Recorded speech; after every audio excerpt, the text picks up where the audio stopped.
L'affaire Bettencourt inspire le cinéma. Un film est déjà en préparation, produit par Thomas Langman. C'est Jeanne Moreau qui est pressentie pour jouer le rôle de l'héritière. Il sera intitulé Parce que je le vaux bien.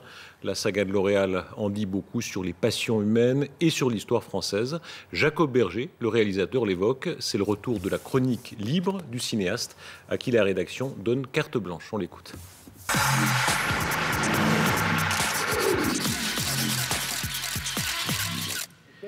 Vous connaissez l'histoire de Dédé l'arroseur? Pendant la guerre, Dédé collabore avec les Allemands et travaille pour Vichy.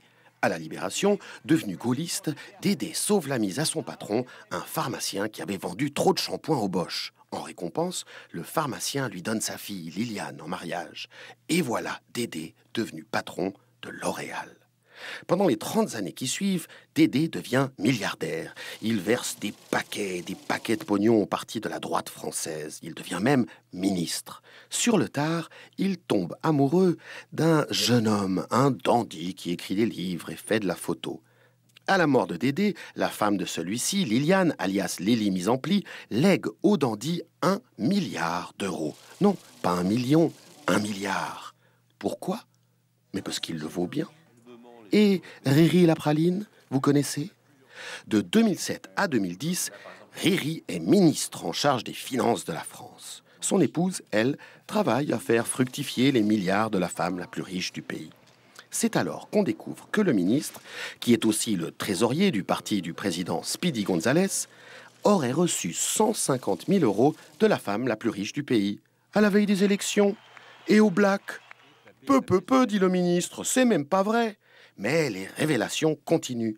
Riri aurait refilé une légion d'honneur au gestionnaire de fortune de la femme la plus riche de France pour le remercier d'avoir engagé son épouse. Ouïe, ouïe, ouïe, ça commence à sentir la boîte à biscuits pour Riri la praline. Et Flo-Flo, chapeau pointu, vous connaissez? Flo-Flo, c'est la femme à Riri. Comme il est maire de Chantilly, Flo-Flo, elle a un truc pour les chapeaux et les chevaux. Avec ses copines, l'héritière Lacoste et l'épouse PMU, elle crée une écurie, l'écurie Dams. Et oui, depuis que le président Speedy González a institué le bouclier fiscal, on peut acheter des chevaux de course avec l'argent des impôts. Peu, râlent certains députés. C'est pour créer de l'emploi, le bouclier fiscal, pas pour s'acheter des chevaux. Taratata, répondent Florence Chapeau Pointu et Édouard de Rothschild, patron de France Gallo. On fait ce qu'on veut. Et devinez où elle bossait, Flo-Flo Chapeau Pointu, avant cette sombre histoire? À France Gallo, pardi. France Gallo, dont les profits se sont envolés depuis que Riri a légalisé les paris sur Internet. Bref, comme on dit chez L'Oréal, tout ça, c'est parce que je le chevauche bien. Parce que je le vaux bien. Je vous rappelle l'événement politique du jour.